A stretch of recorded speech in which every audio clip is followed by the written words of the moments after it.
The North Dakota Game and Fish Department manages over 220 wildlife management areas that encompasses over 220,000 acres. Today we're visiting with Wildlife Resource Supervisor Brian Kietzman to talk about the purpose of wildlife management areas and the rules and regulations.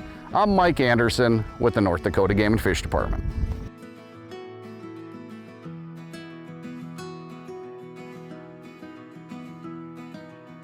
Brian, what is the purpose of a wildlife management area?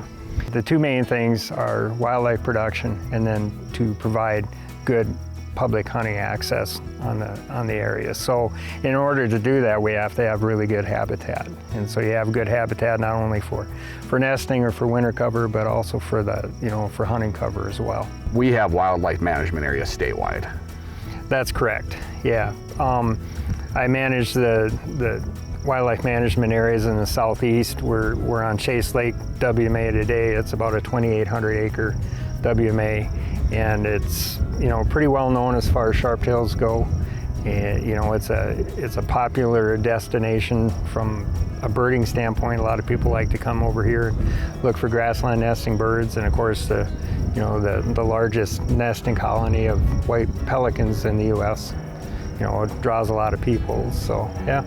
Brian, the Game and Fish Department doesn't necessarily own all the wildlife management areas. That is correct, yeah. Some are owned by the Fish and Wildlife Service, some by the Corps of Engineers, Bureau of Reclamation, DOT, and then, yeah, we're in charge of the management of those areas. And some of those areas have fishing, shoreline access, boat ramps, like south of Bismarck. It's not only for hunting and wildlife production, but there's some other recreational activities that happen out there. Absolutely. We've got a little 6 acre wildlife management area by the city of Lemoore that we purchased just specifically for people to fish the James River. And so we've got areas like that too. And then we've got, WMAs that have a lot of acres that are, used predominantly for hunting. But yeah, we've got a little bit of everything. And Game and Fish pays taxes on these WMAs? Absolutely. I think it's called payment in lieu of tax, but it ends up being 100% of the tax. And we even pay it on the WMAs that we actually lease from these other entities as well. There are rules and regulations on WMAs. Let's go over some of those. Right before the 4th of July, no fireworks. Absolutely, yeah. And there's a couple of main reasons why we do that. One is for a lot of our areas are covered in grassland. And, we just don't need a wildfire to happen because of, a bottle rocket or something like that. And then, of course, also the disturbance to the wildlife, because that's one of our main objectives for a management area.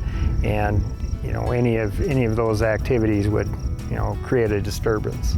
Sure. Can have campfires though at certain locations. You can. WMAs. Yep, you can. And we do allow camping on some of the WMAs. And you just got to be cognizant of what you're doing. A little common sense goes a long ways.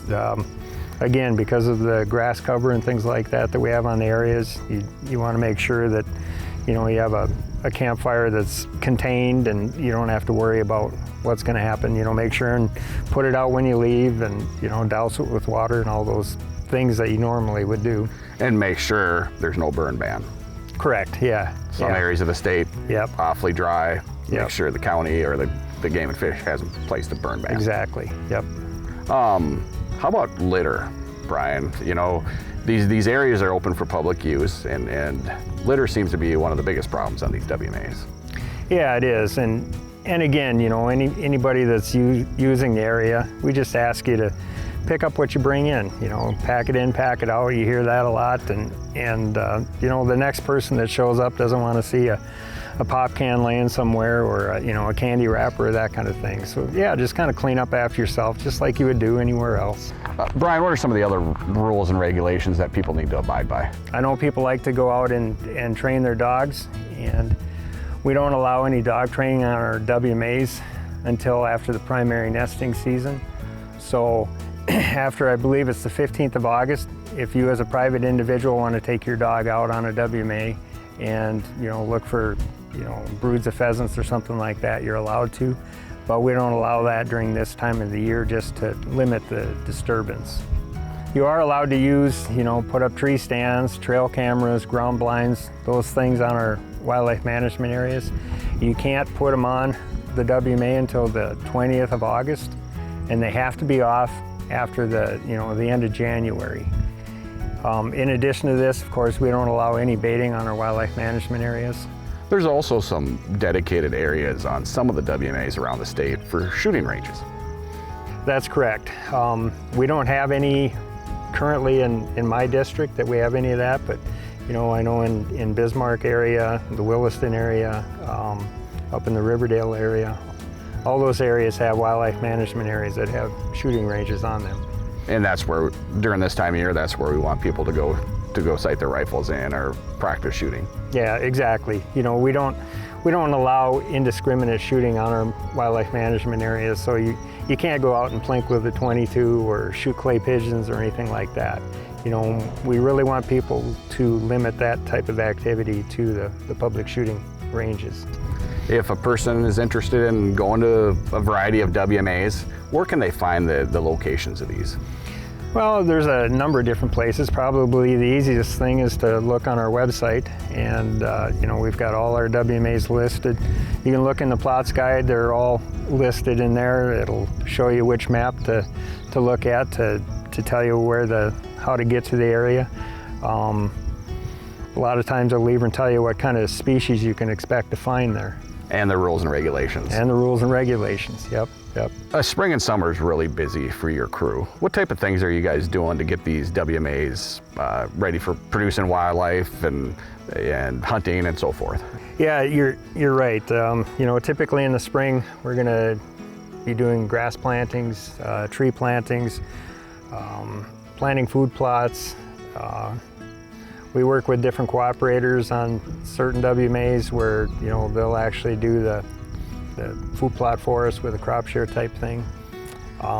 We have some wildlife management areas that we utilize grazing as a habitat tool, and I guess we found over the years that you can't just leave a piece of ground standing. Things get stale, and you need to have some type of management in order to rejuvenate the vegetation that's out there. So we utilize grazing, we utilize haying, burning to some extent when possible. Those are probably our three biggest management tools as far as trying to keep the grassland in as good a condition as we can. All this spring and summer work, Brian, is basically to help produce wildlife. Correct, yeah. Yeah, anytime that you can increase the vigor of the vegetation out there, it'll provide better nesting cover.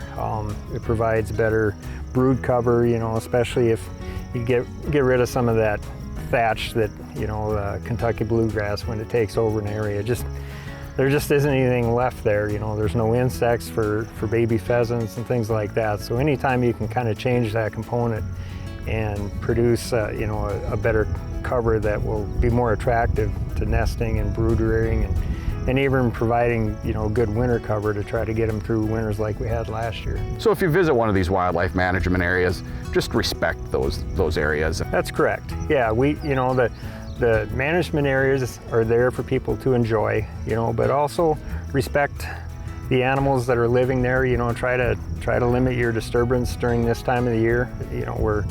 There's lots of babies out there right now. A lot of great information, Brian. Thank you. You're welcome.